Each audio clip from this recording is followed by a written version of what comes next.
ನಿಮಗೊಂದೆಲ್ಲ doubt ಇರ್ಬೋದು, ಈ ಟಿಬೇಟಿಯನ್ಸು ಭಾರತಕ್ಕೆ ಹೆಂಗೆ ಬಂದ್ರು ಅಂಥೇಳಿ. 1959ನ್ಯಾಗ ಚೀನಾದವರು ಕೊನೆಯದಾಗಿ ಟಿಬೇಟ್ ಮೇಲೆ ದಾಳಿ ಮಾಡ್ತಾರೆ. ಟಿಬೇಟ್ ಮೇಲೆ ದಾಳಿ ಮಾಡಿದಂಥ ಸಂದರ್ಭದಾಗ ಈ ದಲೈ ಲಾಮಾ ಅವರು ಭಾರತಕ್ಕೆ ಬರ್ತಾರೆ. ಯಾರಪ್ಪ ಇವರು ದಲೈ ಲಾಮಾ ಅಂತಂದ್ರೆ ಟಿಬೇಟಿಯನ್ ಬೌದ್ಧ ಧರ್ಮದ ಗುರುಗಳಾಗಿರ್ತಾರೆ. ಸೊ ಇವರು ಭಾರತಕ್ಕೆ ಬಂದು ಭಾರತದಲ್ಲಿ ಉಳ್ಕೊಳ್ಳೋಕ್ಕೆ ಆಗಿನ ಪ್ರಧಾನಮಂತ್ರಿಗಳಿಗೆ ಒಂದು ಪತ್ರ ಬರೀತಾರೆ. ಸೊ ಆಗಿನ ಒಂದು ಪ್ರಧಾನಮಂತ್ರಿಗಳು ಇವರಿಗೆ ಟಿಬೇಟಿಯನ್ಸ್ಗೆ ಭಾರತದಲ್ಲಿ ಉಳ್ಕೊಳ್ಳೋಕೆ ಒಂದು ಅನುವು ಮಾಡಿಕೊಡ್ತಾರೆ, ಜಾಗ ಮಾಡಿಕೊಡ್ತಾರೆ.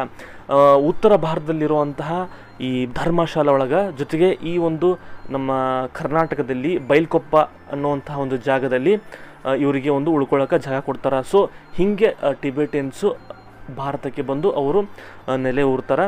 ಸೊ ಭಾರತದಲ್ಲಿ ಈ ಒಂದು ಬೈಲ್ಕೊಪ್ಪದಲ್ಲಿ ಇವರಿಗೆ 3000 ಎಕರೆ ಜಾಗ ಕೊಟ್ಟಿರ್ತಾರೆ. ನೋಡ್ಬೋದು ಇಲ್ಲಿ ದೀಪಾಚಾರ ಎಲ್ಲರೂ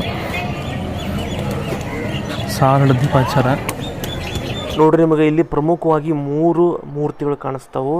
ನಡಕ್ಕಿರೋದು ಲಾರ್ಡ್ ಬುದ್ಧನ ಒಂದು ಸ್ಟ್ಯಾಚ್ಯೂ, ಅದು 60 ಅಡಿ ಉದ್ದವಾಗೈತಿ.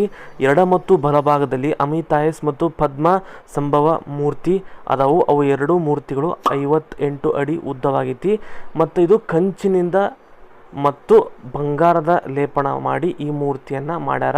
ಸೊ ನೋಡೋಕೆ ಅದ್ಭುತವಾಗಿ ಕಾಣಿಸತೈತಿ. ಇದಕ್ಕೆ ಇವಾಗ ಇಲ್ಲಿ ಪ್ರೇಯರ್ ಮಾಡತ್ತಾರ. ಬರ್ರಿ ಅದು ಹೆಂಗ್ ಮಾಡ್ತಾರ ಪ್ರೇಯರ್ ಅನ್ನೋದನ್ನ ನಿಮ್ಗೆ ತೋರಿಸ್ತೇನೆ. ಎಲ್ಲರೂ ದಯವಿಟ್ಟು ಯೂಟ್ಯೂಬ್ ಅಲ್ಲಿ, ಇನ್ಸ್ಟಾಗ್ರಾಮ್ ನೀವು ಬಂದು ನೋಡಿ, ಲೈಕ್ ಕೊಡಿ.